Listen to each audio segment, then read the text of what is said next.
Okay, so we'll get started. So what is cloud? So cloud basically, if you give it a, I mean, if in a layman term, if you give it a thought, you'll say that yeah, that's sky, or maybe the clouds that we see in the sky. But yeah, that's not what it is. So what if I told you it's just someone else's computer that you're using? So the idea of cloud, again, I mean, it was the same principle that was being used. So cloud is just like sharing of resources. So when I say sharing, so we'll take a very naive example of, say, electricity. So when you are using electricity, you are getting billed for it, and electricity is shared from a substation to your homes, right? And then based on your usage, you pay for it. Cloud is as simple as that. So in this case, the electricity is replaced by compute or storage or any other service that you use over the internet. And the payment, again, it depends on how much you use it. So if you use a certain database or a compute service for a certain while, you will be billed accordingly. So that is how cloud work, and that is a very simple or a layman definition of what cloud is. So now what is, so we understood what cloud is. Now we'll talk about the cloud service providers. So now when the notion came up, so Salesforce was the one who came up first with a service that was offering a service over the cloud. So they were the pioneers, and then Amazon, Microsoft, Google, Alibaba, and all joined in, and they currently form the major public cloud service provider pool. So these are the major public cloud service providers. There are many more, and today what we are going to talk about is, so if you notice here, so we have a very good lock here on all the connections between the internet through which you are accessing the cloud. I mean, there are some arrows that I have drawn, and if you see here, there is a lock that I have drawn. So the lock here is indicating security. So the security, when we talk about cloud security, it is within the cloud, it is while you are accessing cloud over the internet. So that is what we'll basically be covering. So this was a very brief. I hope this interests all the audience around, and we'll now actually get started with the cloud security and cloud services. So before moving to security, we'll actually talk about what are the types of cloud computing services that are available in the market. So the most famous service is like IaaS is there, infrastructure as a cloud. Then there is platform as a service. Then there are software as a service, and then a new term that has recently came up, that is function as a service.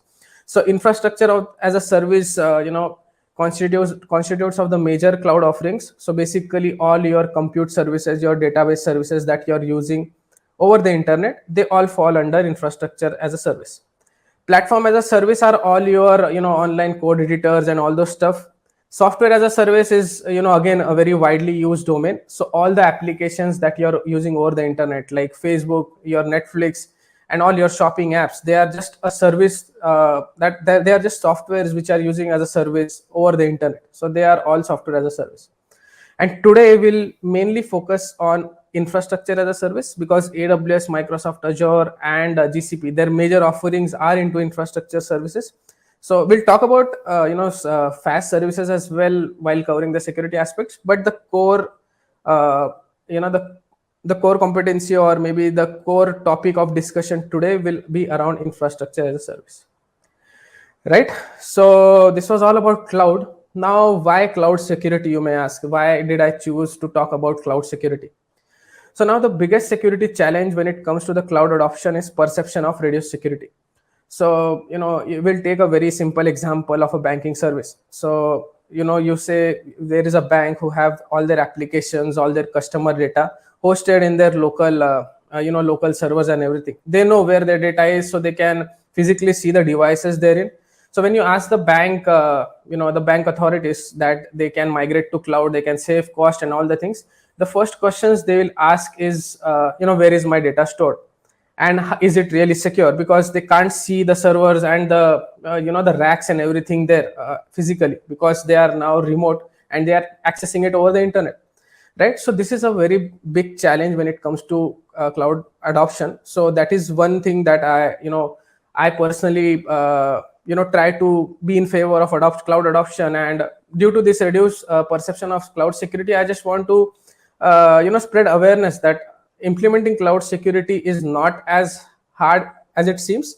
It is tough, yes, but by following some standard practices and guardrails, you can certainly achieve a decent amount of cloud security, right?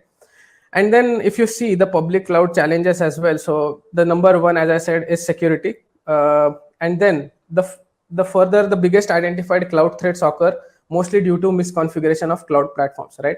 So as I said, when you are trying and using cloud, it's up to you how you use it, right? So the cloud providers are there to provide you services, but then how you configure the service, which service you are keeping private, which you are keeping public, it's all in your hands. We are the ones, I mean, the cloud users are the one who actually configure the services, right? But if you see here, the biggest cloud security threat as per a standard data set, so it's due to misconfiguration of the cloud platform. So it's like the basic settings the cloud user is missing, due to which there are some loopholes that the intruders